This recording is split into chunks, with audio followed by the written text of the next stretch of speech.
فرش التراب يضمني. وَإِذْ قَالَ لُقْمَانُ لِابْنِهِ وَهُوَ يَعِظُهُ يَا بُنَيَّ لَا تُشْرِكْ بِاللَّهِ.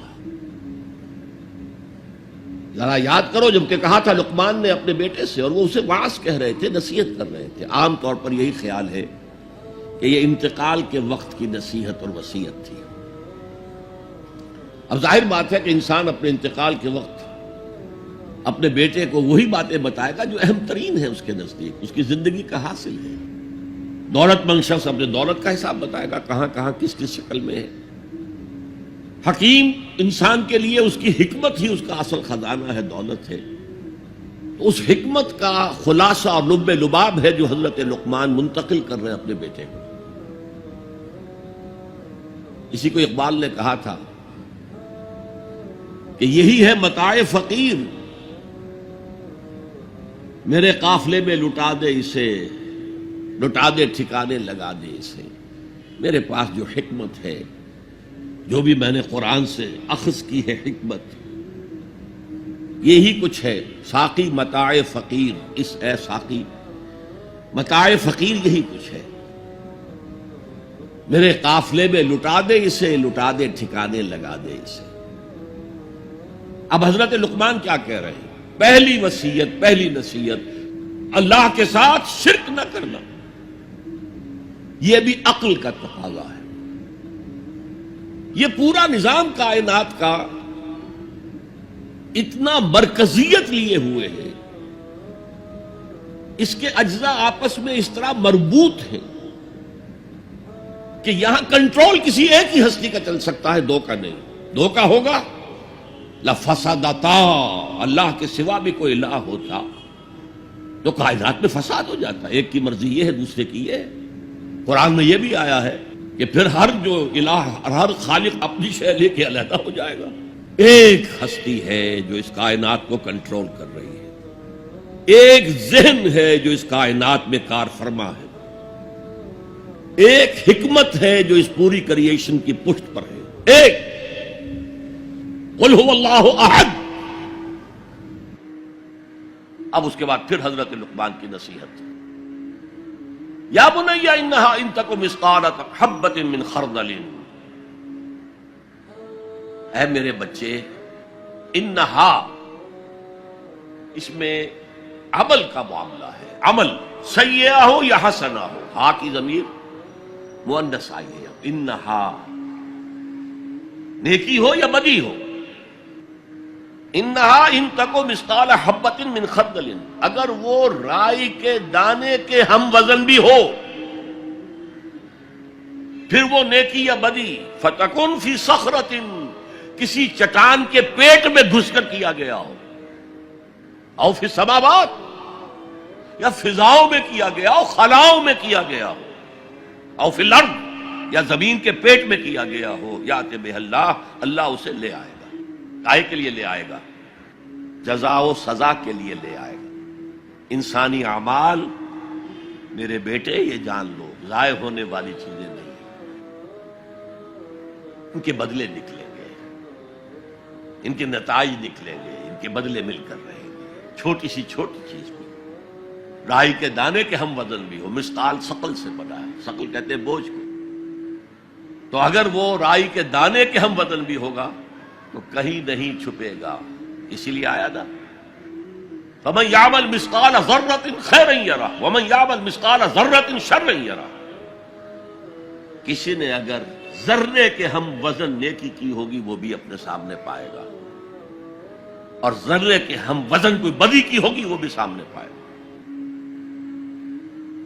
ان اللہ لطیف خبیر، یقیناً اللہ تعالی لطیف ہے، باریک بین ہے، اور خبیر ہے، باخبر ہے، ہر شے سے باخبر ہے. لا یخفی علیہ شیء فی الارض ولا فی السماء، کوئی شے اس پر مخفی نہیں ہے، نہ زمین کی نہ آسمانوں کی.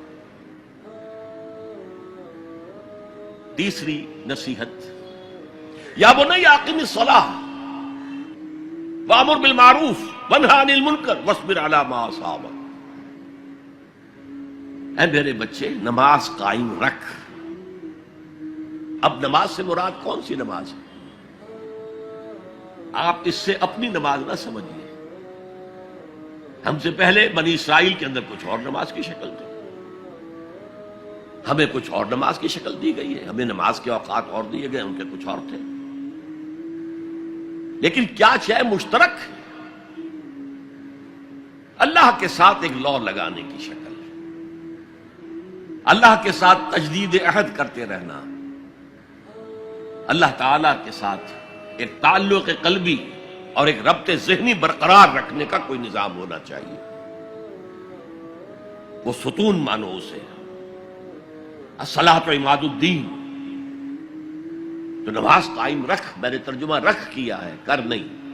ظاہر بات ہے کہ لقمان بھی نماز پڑھتے ہوں گے، جو بھی نماز تھی ان کی، اور یقیناً ان کا بیٹا بھی پڑھتا ہوگا. اس لیے یہاں نماز قائم کر کی بجائے بہتر ترجمہ ہے نماز قائم رکھ. وَأْمُرْ بِالْمَعْرُوفِ وَانْهَ عَنِ الْمُنْكَرِ. اب پھر فطرت کا معاملہ آ گیا. فطرت انسانی واقف ہے کہ یہ شر ہے، یہ خیر ہے، جسے میں نے اس سے پہلے کہا ہے کئی مرتبہ، بیسک ہیومن موریلٹی جو پوری انسانیت کی میراث ہے، ہر مذہب میں وہی ہے. اسی کی بنیاد پر کچھ لوگ ڈیولپ کرتے ہیں فلسفہ وحدت ادیان، لیکن وہ بات درست نہیں ہے. البتہ یہ کہ جہاں تک بنیادی اخلاقی تعلیمات ہیں وہ مشترک ہیں، وہ انسانوں کی مشترک میراث ہے. جھوٹ مت بولو، سچ بولو، وعدہ خلافی نہ کرو، وعدہ پورا کرو. راہ میں کوئی بھٹک رہا ہو تو راستہ دکھاؤ، کوئی اندھا ہے تو انگلی پکڑ کر اسے سڑک پار کرا دو. یہ فطرت انسانی ہے. اس پہلو سے معروف کا لفظ آیا، نیکی کا لفظ نہیں آیا یہاں. جانی پہچانی شے. اذا ساعت کا سیئتک وحرت کا حسنتک فانت مومن. اگر تمہیں کوئی نیکی کا کام کر کے مسرت حاصل ہو، دل میں انشراح ہو جائے اللہ نے مجھے توفیق دی، اور کوئی برا کام کر کے برا لگے یہ میں نے کیا کر دیا، نہیں کرنا چاہیے تھا، تو تم مومن. تو معروف شے ہے، جانی پہچانی چیز ہے نیکی، اور منکر ہے، فطرت انسانی ابا کرتی ہے برائی سے. یہ علیحدہ بات ہے کہ انسان جو ہے اپنی فطرت کے خلاف چلتا ہے، اپنے مفادات کو دیکھتا ہے، دنیا پرستی میں غرق ہو گیا ہے کہ اندر سے اس کا ضمیر کانشنس اسے ملامت کرتا ہے، تم غلط کام کرتے. پھر آیا بر میں ہم دیکھ سکے وہ اپنے آپ کو سیٹسفائی کرنے کے لیے کہتا ہے میں فلاں فلاں نیکی کا کام بھی تو کر رہا ہوں، تو اتنا مضطرب کیوں ہے؟ یہ سارا معاملہ معروف منکر. یا بنی اقم الصلاۃ وامر بالمعروف وانہی عن المنکر. اے میرے بچے نماز قائم رکھیو. انتقال کے وقت کی یہ وصیت ہے. اور نیکی کا حکم دیتا رہیے، معروف شے کا پرچار کریے.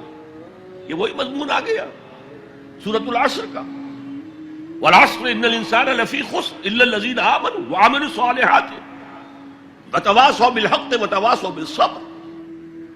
یا بنی اقم الصلاۃ، یہ عمل صالح. شرک سے بچ گئے، یہ ایمان ہے، توحید ہے. وامر بالمعروف ونہی عن المنکر، حکم دے نیکی کا، بھلائی کا، معروف کا، اور روک منع کر منکر سے، جس سے ابا کرتی ہے انسان کی فطرت، جس میں وہ جانتی ہے کہ یہ کام اچھا نہیں. وَاصْبِرْ عَلَىٰ مَا أَصَابَكَ، وہ صبر بھی آ گیا، وَتَوَاصَوْا بِالصَّبْرِ، اور پھر جو بیتے اس پر صبر کیجو. اس لیے کہ امر بالمعروف اور نہی عن المنکر بڑا کڑوا فعل ہے. یہ خاص طور پر نہی عن المنکر کسی کو اچھا نہیں لگتا، ریزنٹمنٹ ہوتی ہے. بچے بھی جیسا کہ میں عرض کر چکا ہوں، اگر آپ کہہ دیں بھئی یہاں مت کھیلو، یہ کھیلنے کی جگہ نہیں ہے، تو پھر اکثر و بیشتر اپنی عزت سلامت لے کر گھر جانا ممکن نہیں ہوگا. اور جو سب سے بڑا حق ہے، یہ زمین، یہ کائنات اللہ کی ہے، وہ اس کا حاکم ہے، اس کی حاکمیت قائم کرو. تو جو خدا بنے بیٹھے ہوں اپنی حاکمیت کا سکہ چلا رہے ہیں وہ برداشت کریں گے؟